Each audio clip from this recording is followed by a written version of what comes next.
So crazy story about Benjamin Franklin. There was once a time where he had an enemy, a big enemy. They're going back and forth, and eventually he figures out a way to get closer to him. He says, you know what, maybe I'm going to ask him for help. I'm going to ask him to borrow one of his books. He borrows the book. The enemy lends him the book. He puts the book in his office, never reads the book. A week later, he gives it back to the enemy. He says, thank you so much for lending me the book. All of a sudden, him and the enemy became best of friends. How does this happen? Because he had the guts to ask somebody for help. So today we're going to talk about 12 reasons why maybe you don't ask for help, 7 ways to ask for help, and 7 benefits if you actually ask for help.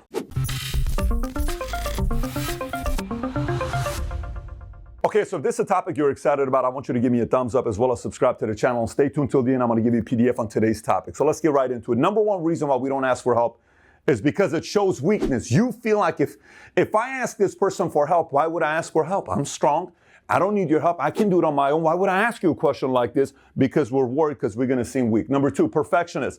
Perfectionists have a hard time asking for help because they don't think anybody can do the job as good as they can. So they have a very hard time having people around them that help them because like, let me just do it myself. You know what? I'm just going to do this on my own. You guys can't figure this stuff out. I'm going to do it on my own. That's a perfectionist, right? And if you have that personality, you're going to build a very small team because no one around you is going to be eventually learning how to do their job because you keep doing everyone's job yourself. Number 3, you're afraid because if you ask and you say, hey, John, I need your help in this one area. I needed a referral for this person. Do you know of anybody? Yeah, I can't really help you in that area.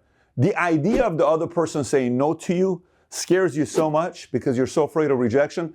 So what do? You don't even ask for help. So fear of rejection is one of the reasons why we don't ask for help. Number 4, shame. What if the other person questions your expertise? Like, wait a minute, I thought this person knew what they were doing. They don't know what they're doing. Why are they asking? In your mind, they're thinking that, so you're ashamed of saying, I don't want other people to think that I don't know what I'm doing. God forbid people find that I don't know it all. Then what do? It's a little bit of a mental game again we play. Number 5, don't like owing favors in return. If you ask somebody for help, that person may 6 months later have to ask you for help, and you don't want to be able to owe help back to the person. So you're like, you know what? I don't want to be in debt. So because of that, I'm not going to ask you for help because God forbid you ask me back for help. I have to say yes to you. Number 6 is don't want to be seen as needy. Sometimes people who ask for help, they're a little too needy. You need me? Am I needy? I don't want to be needy. I don't need you. I'm good. We don't want to be seen as needy. Number 7, don't feel you've earned the right to ask for help. I haven't yet earned the right to ask for help. By the way, this is actually a very noble reason when somebody doesn't feel they've earned the right to ask for help. And sometimes you may be right, where you haven't done enough, you haven't watered the relationship enough to ask for help. But many times, 9 out of 10 times, you've earned the right to ask for help. You can ask for it because worst thing they're going to say to you is what? No. Number 8, feeling judged. The same thing as goes with shame. I don't want to be judged for asking for help. Number 9, you don't want to burden someone else. If I ask you for help, that means you got to take time out of your schedule to come and help me out. I don't know if I want to burden you with that kind of help. So it's kind of like, I don't want to make other people's life, or I'll do everything for you. What do you need help from me? But I don't want to put that burden on you. And that mindset limits how big of a thing you can build yourself business-wise. Number 10, bandwidth of contact is limited. You just may not have the right bandwidth. You may not have that many deep relationships. Yesterday on one of the elite masterminds I do on a monthly basis with different entrepreneurs around the world, one of the guys was asking about relationships and how does he get the right kind of employees. I said, the best employees, investors, salespeople, contacts, technology, engineers, the best I've ever gotten is by asking for referrals from people with very high level of credibility, because the level of credibility of a person that gives me a referral is typically the level of quality of the referral I get. So maybe your current bandwidth of contacts you have is not that strong and you need to increase it. And you may be right in that, so we got to improve the contacts you have. Number 11, don't know how to ask for help, which we'll talk about. And number 12, some prefer to help rather than to be helped. You like others. You like to go out there and help others because it makes you feel so needed and special, but you don't want others to feel the same way as you do. You just want to help others. God forbid you owe other people, you ask for other people for help. It's not going to happen for you. So again, it's a mental block some have to deal with. Next, 7 ways to ask for help. Number 1, be clear on what you need help with.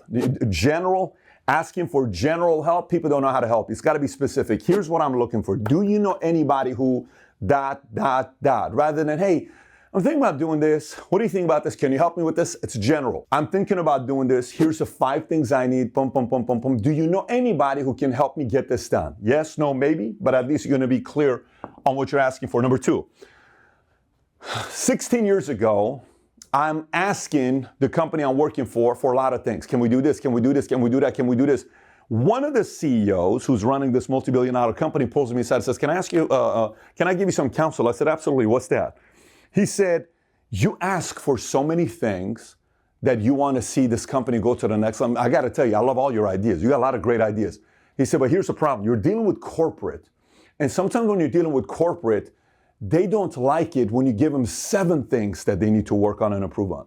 He says, what's the one thing? If in the next 6 months, you can only ask for one thing to help and improve them, what would it be? And I said, probably this. He says, then only ask for that and nothing else. But ask for that 20 times rather than asking for 20 things, right? So focus, one thing to help, ask for help rather than many different things. Number 3, give in advance. If any chance you get to help others, say, is there any way I can help you? Is there any way I can help you? Is there any way I can help you? Is there anything you need help with? Is there any context? Is there anything? Make that part of your repertoire. Constantly be asking people how you can help them, because in return, when you ask for help, they're going to be thinking and saying, well, this guy's helped me out as well. No problem. Let me go out of my way to help you. Number 4, give them an out to say no. So listen, I don't want you to be fully committed to having to say yes or no, but I need help with something here. If you can, great. If you can't, no problem.